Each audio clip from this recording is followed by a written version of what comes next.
You're like the Ben Shapiro of metalcore. The Ben No, that's your singer, bro.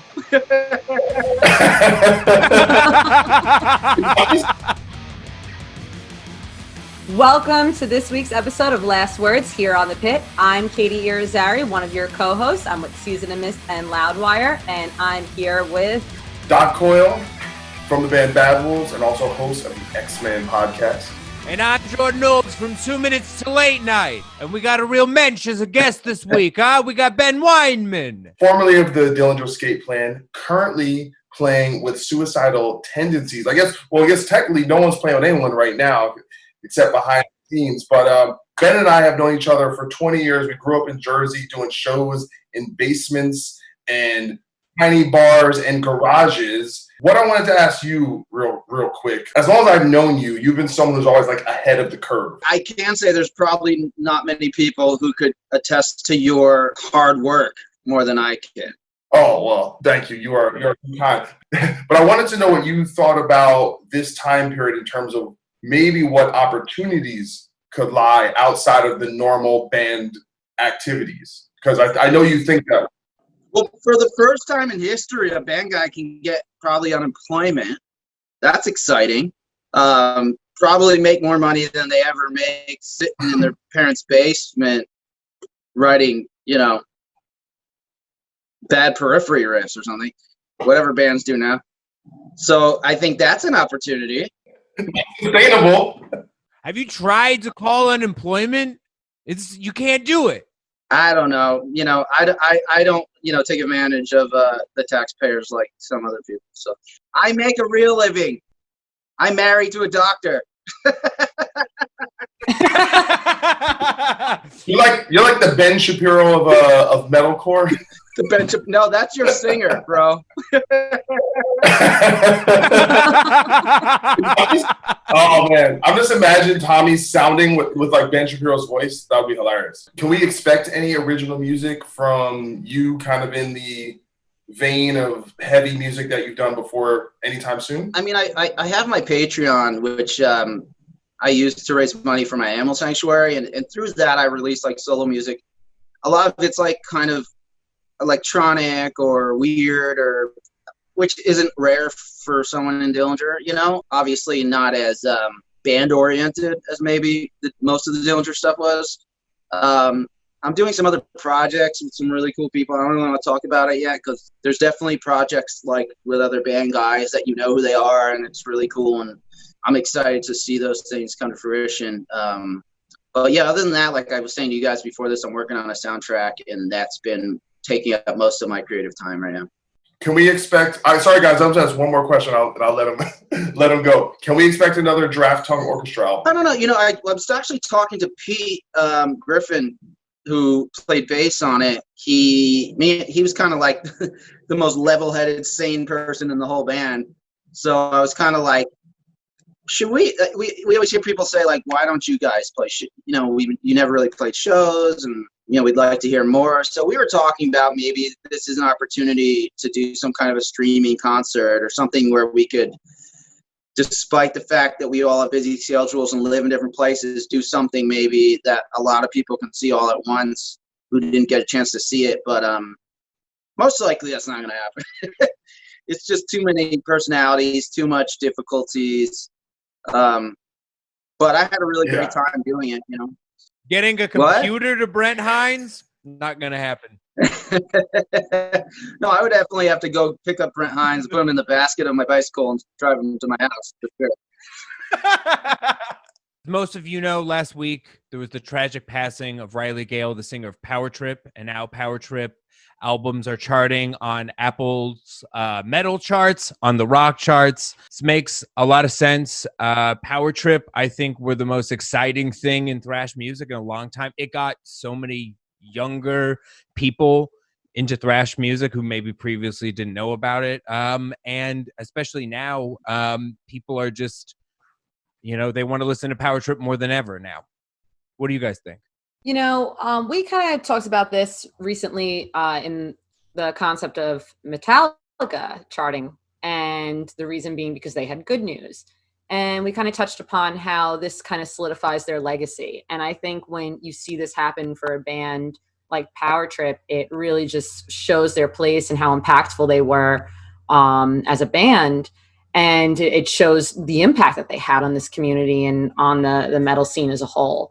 But, I think that's what's made to this, the death of Riley so difficult, is that this is a band that could have been one day Slayer levels of big, or I don't know that there's ever going to be a band Metallica levels of big. I'd like to think so, but I think Slayer levels of big is a little more attainable. And it's like, seeing someone who just had such a bright future in a band that was just like shooting up to the top that didn't make it there. So I think it's kind of cool to see this in a way, bittersweet, because on one hand, it kind of proves that fact that, yeah, they're a legacy band and they're one that's, long to last. But at the same time, it's kind of a bummer because they didn't make it there when they should have, or they didn't get to see themselves, or Riley rather didn't get to see themselves. It's a great thing that people are getting into the band now. Obviously, it's for unfortunate reasons, but I think it really is a testament to, let's be real, it's because there's a lot of promotion around the band right now, and the reason there's a lot of promotion is because a lot of influential musicians were really touched by this and were really into that band. And smaller bands, much bigger, artists from all walks of life were paying tribute to Riley, thus giving the band a dynamic boost of promotion. And so a lot of people were going back to the catalog because they were thinking about it. And a lot of people were like, well, I should check this out because I'm hearing about some of my favorite bands talk about this artist. So again, it's an obvious boost of promotion for an unfortunate reason. And, I guess it's great for the band and it's great for the legacy. But like you said, it sucks that he couldn't be here to see it, Look at, Queen is bigger now than ever. And it's basically because of the film, which is mainly about Freddie Mercury, who's no longer with us. So there is something tied to kind of legacy, commerce, the idea that almost it creates this inverse economy of the lack thereof makes people want it more because they're no longer around. It increases that kind of legendary status. But listen, I don't, in my mind, I certainly don't think we should close any doors on what the band will do. That's ultimately going to be up to them and if there is a future or not. I think obviously that's not a conversation for us to have, but I don't want to shut that down kind of rhetorically around them or say that their potential is anything. I just think let's just be in the moment. And, I just think about them pretty much every day and their band. And for some reason they do seem more important now. If that makes, I don't know. And that's sad, but it does feel that way. They feel bigger. They feel more important and impactful and more. Well, I just hope that music like that now will even be more popular, because Power Trip came out of a time when metal and metalcore and hardcore became very contrived and formulaic and computerized and not raw and very, kind of technical and shredding and kind of gent and all that kind of stuff and computerized production and all that stuff became really flooding the metal underground scene. And then a band like Power Trip comes and they just feel like a raw thrash band like Suicidal Tendencies and Slayer and Testament and all those bands that we grew up on that felt like they were coming from someplace more visceral, So to me, it was a band like Power Trip that gave me faith a little bit more in heavy music. So I'm hoping that the influx of popularity and attention to the band will at least inspire more of that, I also think you made a really good point about how many people spoke out about Riley, just literally every type of metal musician. And I think that speaks a lot to who he was as a person, because even on stage, his politics are up front. He's the first musician I heard talk about police abolition, abolition and like prison and like defunding prisons on stage. Like he has really intense politics, but he connected to everybody, even as a person. And I think it's just like it's a testament to who he is, especially when you're a band in this scene, because he had radical politics for the metal scene, and it's awesome to see that even, you know, like though he might have disagreed with some different metal musicians, that people still saw how special he was and the band was through all of that. It's cool. Yeah, I think that was, you know, you saw that with Greg Gutfeld from Fox News, who, you know, you couldn't think about two people who could be further apart politically, and he still I thought that was actually a very touching tribute, especially with that kind of platform to honor Riley that way. I thought that was very, very cool. Look, music unites us, and right now everybody's so divided. So again, you know, if something like that can remind us how important music is to unite us, even coming from different walks of life, that's a good thing. Yeah, this actually reminds me of an interview that Riley did with Revolver Magazine a couple of years ago. In it, he basically said, listen, yeah, I feel this way politically, but I never want someone who doesn't feel the same way to think they're not welcome at our shows, because that's not what we're about. We welcome everybody, even if we don't agree with you. But, you know, you're going to have to listen to me still talk about these things, but I still want you to be there and enjoy the music. And that always stuck with me. And I mean, I've read millions of interviews over the years, and I mean, listened to millions of interviews over the years. It's so rare that someone says something that really strikes me the way that did, where it's just like, wow. And I mean, he wasn't just words, as we see now. He absolutely lived that. He wasn't just saying that. He really did believe you should be there and you should enjoy his music, and everybody was welcome. Well, I think that's what made me feel like, I didn't know him personally. Like, we played, actually, the one Giraffe Tongue Orchestra show we played, Power Trip Open. And I watched the band, but I didn't know him. But like, I know people who know him, and I get the vibe that like a lot of the younger kids I know looked up to him like an older brother type of figure.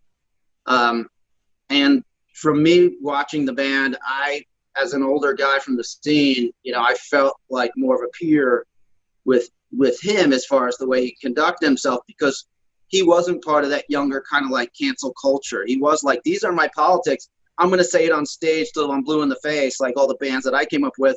But like, I want you to be there. I want you to hear it. I want to have the conversation, you know, like, and that I was talking, me and Jordan were talking about the other day, and I was talking about how like, I recently had somebody reach out to me saying, I want you to know that someone from the Dillinger Escape Plan is working with someone who is a bigot and a racist, and I thought you'd want to know that. And I was like, what are you talking about? And so he sends me a screenshot of a conversation he was having with a guy who was in a band who was recording in our guitar player's studio, backroom studios. And it was just a conversation about the riots and how he kind of disagreed with how they were going down. And, you know, and the guy's like, how can you disagree? He's like, I just think burning down your own shops doesn't make sense. And that was it. So I didn't know what he wanted me to do. What do you want me to do, like, about this? You know, like, I don't know what you want me to do about this. What do you want me to say? Like, is he supposed to screen everyone's politics before he accepts before he lets someone, you know, hire him for a job? And it's kind of like, are we supposed to screen our entire crowd before we let them come in the show?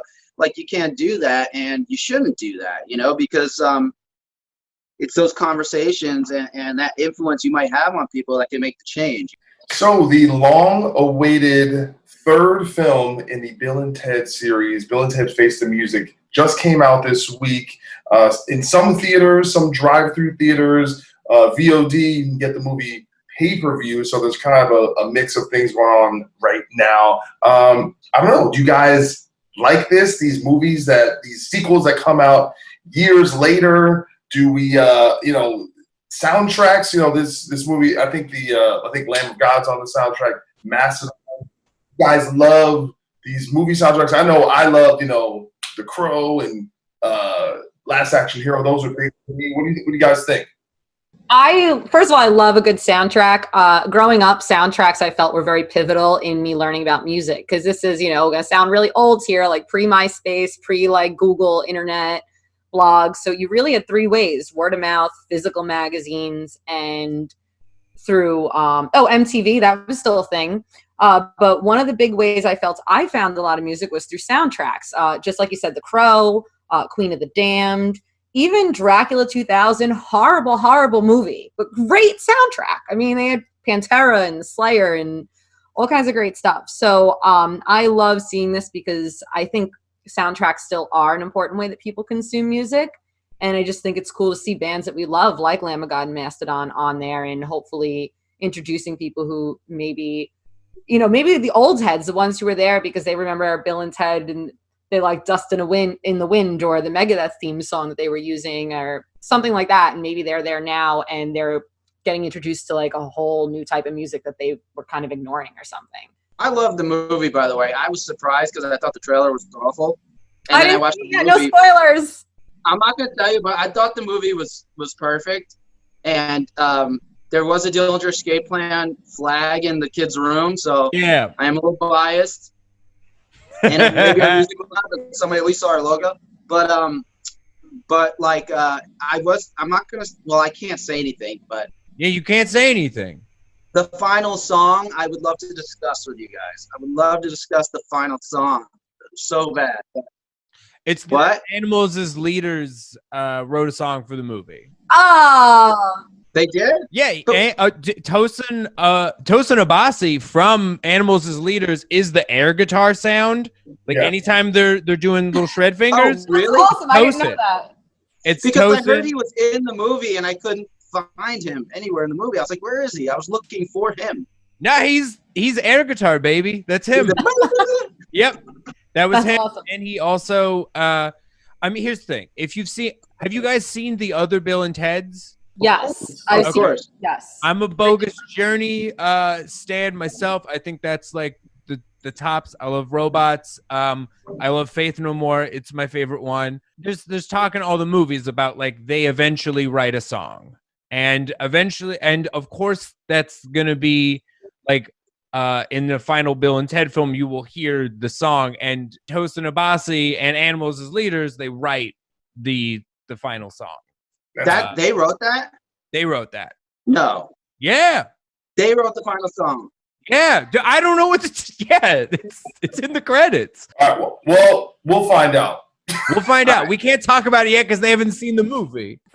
I feel bad. Let's talk about one of the songs. So Black Dahlia Murder did a cover of the Megadeth song Go to Hell, which was in Bogus Journey. It's like top 5 Megadeth song for me.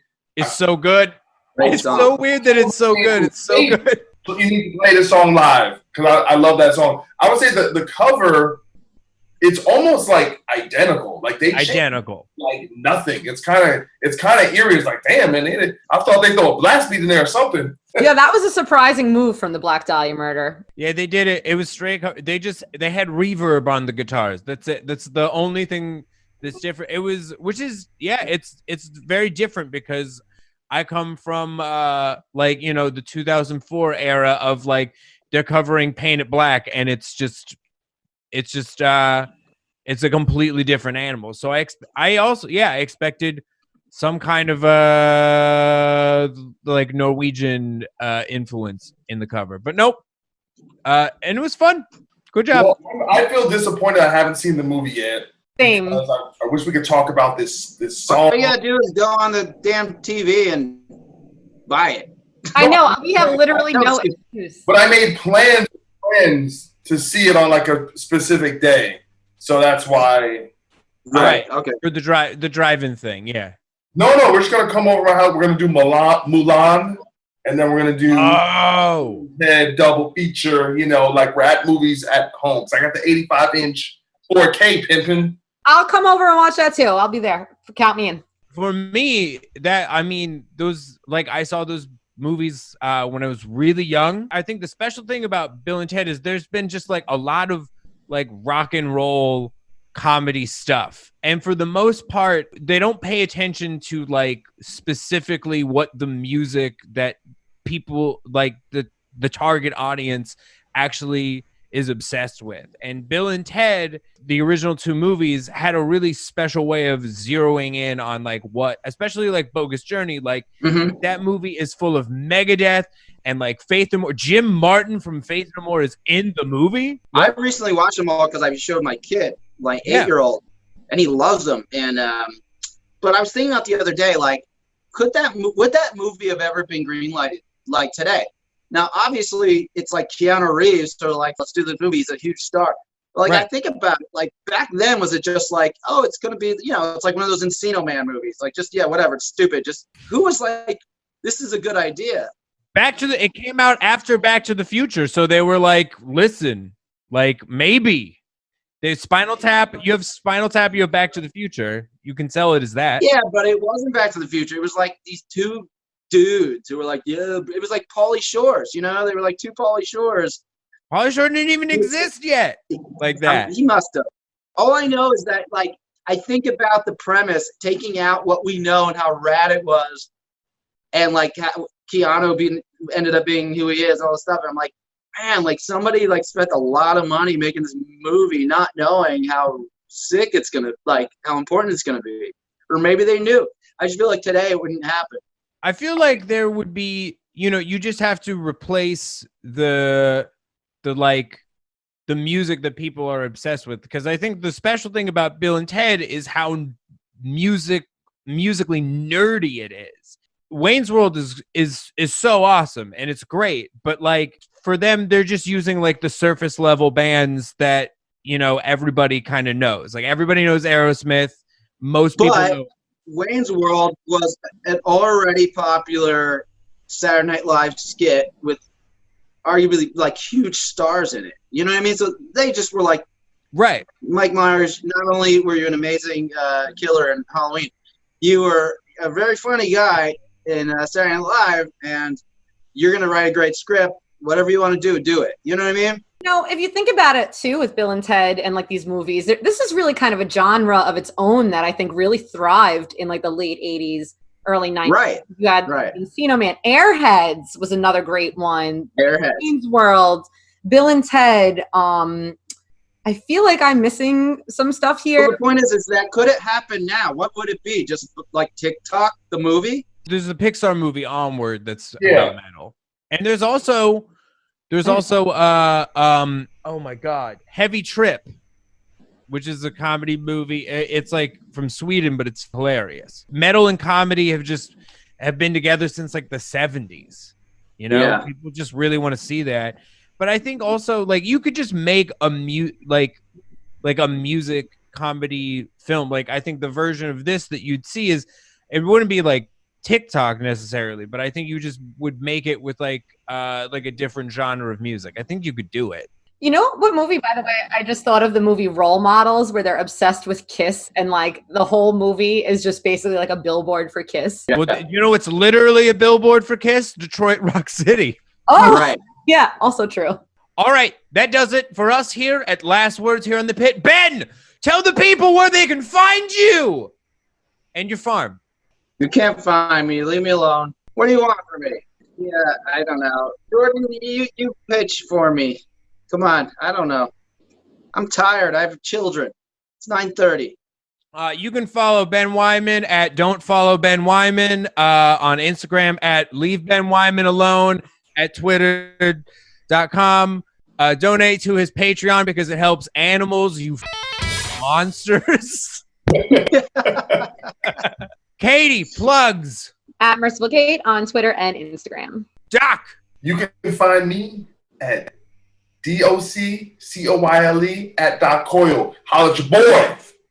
Okay. Follow 2 Minutes to Late Night on Instagram at 2 Minutes to Late Night, at 2M2LN on Twitter. If you enjoyed this conversation, check out our podcast because it's an hour long. It's unedited. You can hear all the that Ben Weinman said that upset all of us, and we had to cut it out.